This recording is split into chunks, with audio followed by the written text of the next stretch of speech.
की बड़ी खबर देते हैं। तेजस्वी यादव को निर्वाचन आयोग का जवाब आया है। तेजस्वी के दावों को गलत बता दिया गया है। इलेक्शन कमीशन की तरफ से यह दावा किया गया कि तेजस्वी ने जो कहा, जो आरोप लगाए वो झूठा है। दरअसल तेजस्वी की डिटेल ईसीआई की वेबसाइट पर मौजूद है। ये जानकारी साझा की गई।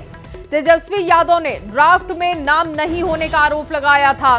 इसके बाद इलेक्शन कमीशन की तरफ से सबूत के साथ वोटर लिस्ट में नाम दिखाया गया है, जो इस वक्त आप भी देख रहे हैं। इसी ने तेजस्वी यादव के दावों को झूठा बता दिया है। देखिए, पहले आरोप लगाए जा रहे थे, उन आरोपों पर इलेक्शन कमीशन की तरफ से जवाब दिया गया और तथ्य दिए गए। और अब देखिए, जब ड्राफ्ट की कॉपी सामने आई, सार्वजनिक की गई, वेबसाइट पर अपलोड किया गया, तब भी तेजस्वी यादव कह रहे थे कि उनका नाम नहीं है। लेकिन अब निर्वाचन आयोग की तरफ से इन दावों को झूठ बताया गया है और इसके साथ ही सबूत भी रख दिया गया है, जो आप भी इस वक्त अपनी टेलीविजन स्क्रीन पर देख पा रहे हैं। तेजस्वी यादव का नाम वेबसाइट पर है और इसको आधार बनाते हुए ये सबूत इलेक्शन कमीशन की तरफ से पेश किया गया है और तेजस्वी यादव के आरोपों को गलत बताया गया है। दरअसल तेजस्वी यादव ने कहा कि उनके नाम नहीं है और उनके नाम ना होने के जो आरोप लगे उस पर यह दावा इलेक्शन कमीशन का दिखा रहे हैं आपको। रवि एस नारायण इस वक्त जुड़ चुके हैं ज्यादा जानकारी के साथ। रवि, लगातार देखिए, पहले आरोप लगाए जा रहे थे, जैसे ही काम चल रहा था पुनरीक्षण का, एसआईआर का, उस काम को लेकर भी बहुत आपत्ति जताई गई। जब ड्राफ्ट सार्वजनिक की गई, वेबसाइट पर अपलोड हुआ, तो तेजस्वी ने कहा कि मेरा नाम नहीं है। लेकिन अब सबूत सामने है, तो क्या तेजस्वी ने बहुत जल्दबाजी कर दी? राजनीति करने के चक्कर में सीधे इलेक्शन कमीशन को घेर लिया, आरोप लगा दिया? जी बिल्कुल, देखिए, जहां तक बात तेजस्वी यादव के नाम शामिल नहीं होने को लेकर के है, इसमें तेजस्वी ने जरूर जल्दीबाजी थोड़ी जरूर दिखा दी। क्योंकि आपको बता दें कि तेजस्वी यादव को जब प्रेस कॉन्फ्रेंस के दौरान उन्होंने कहा कि उनका नाम शामिल नहीं है, वो आपको बता दें कि जब प्रेस कॉन्फ्रेंस शुरू हुआ था उस समय तक उनको पता नहीं था कि उनका नाम शामिल है अथवा नहीं है। वो प्रेस कॉन्फ्रेंस, जो पहला ड्राफ्ट जो जारी किया गया है, उस ड्राफ्ट को वो प्रेस कॉन्फ्रेंस करते रहे कि उसमें कई मुद्दे थे जिन्होंने सवाल खड़े किए। लेकिन प्रेस कॉन्फ्रेंस खत्म होने से ठीक 5 मिनट पहले उनके हाथ में एक पर्ची दी जाती है उनके सहयोगियों के द्वारा और बताया गया है कि आपका नाम जो है इसमें शामिल नहीं है, डाटा फाउंड नहीं कर रहा है। तेजस्वी यादव ने फौरन जो है वहाँ पे प्रोजेक्टर लगा हुआ था, प्रोजेक्टर पे उन्होंने अपना नाम, जो उनका ईपिक नंबर है वो डाल करके और उसके बाद कैप्चा डाल करके उन्होंने डिटेल्स जानकारी ली और दिखाया कि डाटा फाउंड नहीं है। जबकि उन्हें विस्तार से इसे जांच करनी चाहिए थी कि उनका नाम सचमुच शामिल है या नहीं है। निर्वाचन आयोग ने अब साफ कर दिया है, उनका जो पूरी की पूरी सूची जो हम लोग दिखा रहे हैं, जिसमें निर्वाचन का नाम तेजस्वी प्रसाद यादव, उनका जो ईपिक नंबर है RAB 0456228, मकान संख्या 110, उम्र 36, तो ये पूरा का पूरा जो डाटा है वो इलेक्शन कमीशन ने जारी किया है और बताया है कि उनका नाम शामिल है जी। तो इतना कह सकते हैं कि तेजस्वी यादव ने जो कहा वो जल्दीबाजी, उसे पहले जांच परख लेनी चाहिए थी, उसके बाद ये बात को सामने लाना चाहिए था। और देखिए, इसको लेकर तो एक बैठक भी की गई निर्वाचन आयोग की तरफ से, सभी राजनीतिक दलों को बुलाया गया, बैठक किया गया, ड्राफ्ट की कॉपी सौंपी गई। बावजूद उसके जब उनका नाम सामने नहीं आया तो कम से कम थोड़ा तो इंतजार रवि करना ही चाहिए था कि वो अगर कोई टेक्निकल फॉल्ट भी है तो उसको क्रॉस चेक कर ले और उसके बाद वो इस तरीके के आरोप लगाए। और इस पर बीजेपी का रिएक्शन क्या है? क्योंकि बहुत बड़ा आरोप था और ये दावे कैसे झूठे साबित हुए, तो अब इस पर राजनीति हो रही है। बीजेपी का रिएक्शन भी सुनवाते हैं और फिर रवि आपसे बात करेंगे। नेता प्रतिपक्ष तेजस्वी यादव जी, अगर 9वां से ज्यादा पढ़े लिखे रहते तो आपको वोटर लिस्ट में नाम अपना देखने आता। आप मैट्रिक पास किए रहते तो आप वोटर लिस्ट में अपना नाम खोज लेते। लेकिन अफसोस है कि आप अनपढ़ हैं। आप जो पढ़े लिखे पीए रखे हैं उससे दिखवाइए आपका वोटर लिस्ट में नाम है। और अगर जान करके इस तरह का किए हैं तो चुनाव लड़ने से आप भाग रहे हैं, आपको डर है हार का। तो बीजेपी प्रवक्ता अरविंद सिंह को सुन रहे थे और उन्होंने सीधे उनकी शिक्षा को लेकर, तेजस्वी यादव की शिक्षा को लेकर आरोप लगा दिया कि अगर 10वीं भी पास कर लिए होते तो वेबसाइट पर कैसे नाम चेक किया जाता है ये वो समझ जाते। रवि, लेकिन अब राजनीति तो होगी कि पहले आपने एसआईआर पर पहले राजनीति की, कई गंभीर आरोप लगाए, चाहे राहुल गांधी हो, तेजस्वी यादव हो। अब ड्राफ्ट को लेकर आप आरोप लगा रहे हैं, दावे झूठे साबित हो गए, तो लाजमी है कि अब आपकी शिक्षा पर सवाल उठेंगे। जिस तरीके की आपकी नीयत है उस पर तो सवाल उठेंगे, राजनीति तो इस पर होगी। देखिए, सियासत में जल्दीबाजी नहीं होनी चाहिए और जल्दीबाजी होने के कारण जो है सवाल खड़े होते हैं। आज जिस ढंग से तेजस्वी यादव ने अपने मतदाता सूची को लेकर के, अगर वो ये कहते हैं कि फ़िलहाल जो जांच कर रहे हैं उसमें दिखाई नहीं पड़ रहा और अगर जांचने की इसे ज़रूरत है, बल्कि उसकी जगह पे उन्होंने ये कहा कि अगर मेरा नाम शामिल नहीं होगा तो हम चुनाव कैसे लड़ेंगे। एक चुनाव लड़ने के लिए यहाँ का नागरिक होना ज़रूरी है, लेकिन उनका नाम शामिल था, वो देख नहीं पाए और उनके सहयोगी है वो उनसे जांच नहीं कर पाए। लेकिन सियासत में जब आप नेता प्रतिपक्ष हैं, महागठबंधन के नेता हैं, मुख्यमंत्री का चेहरा है, और ऐसे में अगर जल्दीबाजी होती है तो फिर राजनीतिक रूप से विरोधी को एक बड़ा मौका मिलता है आप पर सवाल खड़े करने का। जी, और इस तरीके की राजनीति दर्शकों को भी दिखती है, जनता को भी दिखती है और इसका खामियाजा भी भुगतना पड़ता है। रवि, ये भी बहुत बार देखा गया और ये बहुत क्लियर मैसेज है कि अब जनता को आप बरगला नहीं सकते। क्या रवि, ये जब दावे झूठे तेजस्वी यादव के साबित हो गए तो क्या पार्टी की तरफ से कोई स्टेटमेंट, अभी क्या आपने किसी नेता से बात करने की कोशिश की कि क्या रिएक्शन अब उनका है जब इलेक्शन कमीशन ने सबूत सामने रख दिए हैं? देखिए, निश्चित रूप से अभी तक तो पार्टी की तरफ से कोई बयान नहीं आया है, लेकिन जब पूरा का पूरा जो सबूत है निर्वाचन आयोग ने दे दिया है, इसके बाद पार्टी अपने तरफ से निश्चित रूप से सफाई पेश करेगी और जो प्रवक्ता हैं इस पर बयान भी देंगे। लेकिन आपको बता दें कि आज के जो प्रेस कॉन्फ्रेंस हुई उसमें उन्होंने जो ड्राफ्ट जारी हुआ है उस पर भी कई सवाल खड़े किए। उन्होंने कहा कि जो सूची दी गई है, जो मृत की सूची है या फिर जो यहाँ से विस्थापित है, उन लोगों की जो सूची दी गई है उसमें बूथवार नहीं दिया गया है और बूथवार मांग की है। उन्होंने कहा कि निर्वाचन आयोग गड़बड़ कर रहा है।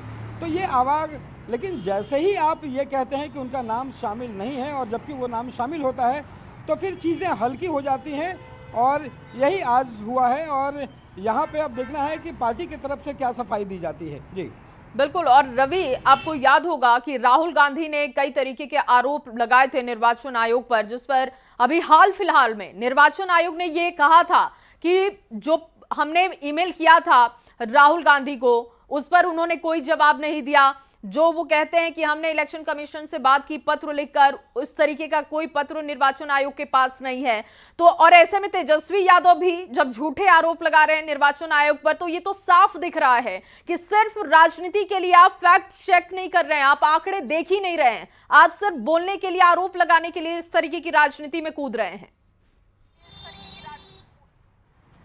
देखिए, जब से एसआईआर शुरू हुआ है तब से, अब चूंकि बिहार में विधानसभा का चुनाव है, वैसे में सियासत गरमाई हुई है। विपक्ष के तमाम जो नेता हैं वो एसआईआर पर सवाल खड़े किए हैं। अब तो ड्राफ्ट सामने आ गया है और ड्राफ्ट के जो आंकड़े दिए गए हैं उस पर सवाल खड़े किए जा रहे हैं कि जो तथ्य है वो छुपाया जा रहा है।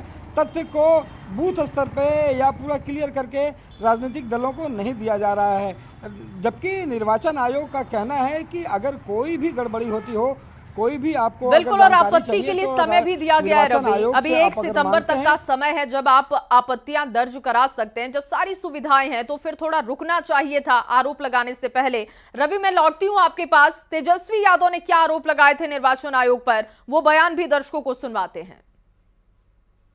ये एप्लीकेशन है, मेरा भी नहीं है, हम चुनाव कैसे लड़ेंगे? अभी तो देखिए, ये चुनाव आयोग का एप्लीकेशन है और मेरा ईपीआईसी नंबर हमने इसमें डाला है। ईपीआईसी नंबर अगर आप चाहें तो हम बता भी दें।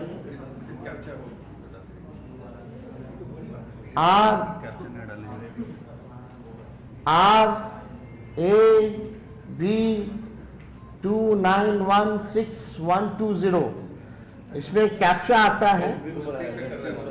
हाँ, अच्छा आ रहा है। अब हम डालते हैं कि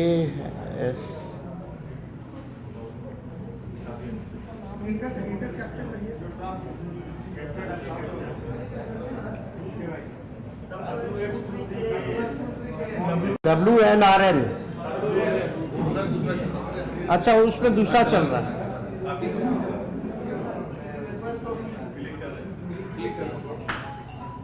देखिए वहाँ मेरा नो है डालिए। नो रिकॉर्ड क्या बोल रहा है? No record. आप देखिए, डालो।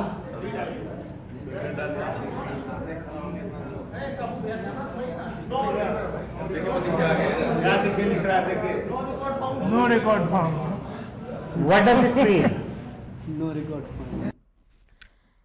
तो प्रेस कॉन्फ्रेंस करते हुए ये पहले बताया गया जनता को कि उनका नाम नहीं है वेबसाइट पर, लेकिन जब रवि, अब तो ये भी सवाल उठेगा कि जब आपको डाटा नॉट फाउंड दिखा तो आपने प्रेस कॉन्फ्रेंस करते हुए इसकी जानकारी दे दी, लेकिन जब अब सबूत के तौर पर इलेक्शन कमीशन ने अगर रख दिया कि आपके डिटेल हैं, आपके नाम है और आप चुनाव लड़ सकते हैं, आप यहाँ के नागरिक हैं, तो अब भी एक प्रेस कॉन्फ्रेंस करना तो बनता है तेजस्वी यादव को कि वो बताएं कि कैसे उन्होंने झूठे आरोप लगा दिए और अब उनको माफी भी मांग लेनी चाहिए। देखिए, जिस ढंग से उन्होंने जल्दीबाजी में आकर के उन्होंने कहा कि उनके नाम शामिल नहीं है, हालांकि आपको बताऊं कि जब उन्होंने ये प्रेस कॉन्फ्रेंस ख़त्म किया उसके बाद अपने कमरे में जाकर के तमाम मीडिया सहयोगियों के साथ उन्होंने बातचीत भी चल रही थी जी। उन्होंने चाय पे भी बुलाया था, साथ साथ उन्होंने डीएम से बात की और डीएम से बात करके ये जाननी चाहिए कि यहाँ पे क्या ईपिक नंबर भी बदला है, क्या बूथ संख्या भी बदली है, और डीएम की तरफ से जानकारी दी कि हम लोग जांच रहे हैं और आपका नाम शामिल होना चाहिए। और यहाँ पे थोड़ी ही देर के बाद जो है पूरी की पूरी आंकड़ा जो है वो सामने आ गया। लेकिन सबसे बड़ी बात ये है कि जो प्रेस कॉन्फ्रेंस कह के और ये कह देना कि हमारा नाम शामिल नहीं है, चुनाव कैसे लड़ेंगे, उसके बाद जांच करते हैं, डीएम को फ़ोन करके ये पूछते हैं, यहाँ पे थोड़ी सी चूक हुई है।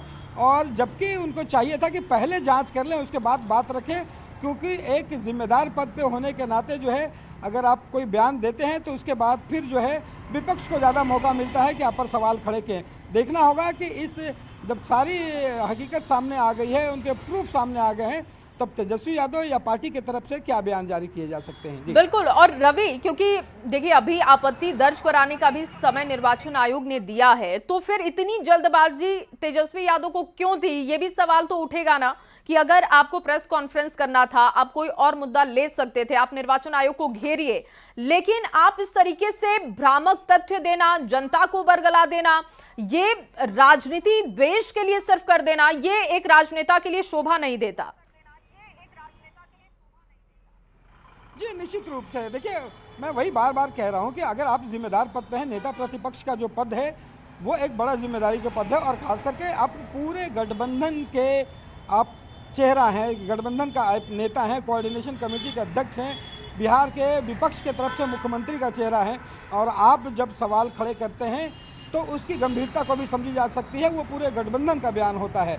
और ऐसे में जब आप कोई सवाल निर्वाचन आयोग पर खड़ा कर रहे हैं या खुद के यहाँ पे अपने नाम नहीं शामिल होने की बात कर रहे हैं, जबकि बिना पूरी तरह से जांच किए हुए, तो सवाल ज़रूर खड़ा होता है। इसकी जांच पहले कर लेनी चाहिए थी, क्योंकि सियासत में एक एक बातें जो हैं वो भारी पड़ता है, और यहाँ से जब ये बातें गलत साबित हुई हैं तो विपक्ष को ये भी मौका मिलता है कि उन तमाम बातें जो सवाल उठा रहे हैं निर्वाचन आयोग की तरफ से, उस पर सवाल खड़े किए जाएंगे।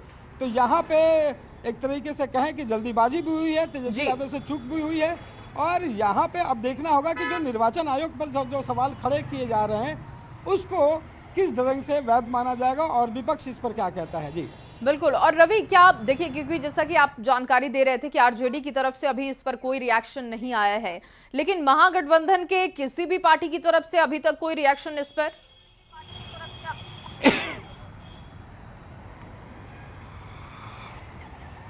जी एक बार फिर सवाल दोहराएंगे। जी रवि, मैं सवाल ये आपसे पूछ रही थी कि आरजेडी की तरफ से तो अभी कोई बयान नहीं दिया गया है या माफी नहीं मांगी गई है, लेकिन इस गलती पर क्या महागठबंधन के किसी और पार्टी की तरफ से कोई पक्ष रखा गया है? नहीं, सबसे चौंकाने वाली बात यह है कि ये खबर जैसे ही हम लोगों ने दिखाई अभी, उसके बाद भी तमाम विपक्ष के तरफ से जो गठबंधन है वहाँ से बयान जो मांगने शुरू किए गए हैं। विपक्ष के तरफ से अभी तक कोई बयान जारी नहीं किया गया है। तमाम जो प्रवक्ता हैं उन्होंने फिलहाल चुप्पी साधी है, और गठबंधन के जो तमाम विपक्षी दल हैं वो इंतज़ार कर रहे हैं कि आरजेडी की तरफ से या खुद तेजस्वी की तरफ से इस पर क्या प्रतिक्रिया आती है, क्या लाइन लिया जाता है। उसके बाद जो है तमाम सहयोगी दल जो है वो अपने रखेंगे। बिल्कुल लेकिन रवि, और इस बयान इंतजार के करना बाद होगा तेजस्वी क्योंकि जो जितनी है- जल्दबाजी तेजस्वी यादव ने आरोप लगाने में लगा दिए, क्या उतनी ही जल्दबाजी से वो जनता के सामने आते हैं? क्या वो माफी मांगते हैं इस गलती पर? यह भी देखना होगा, इसका भी इंतजार करना होगा।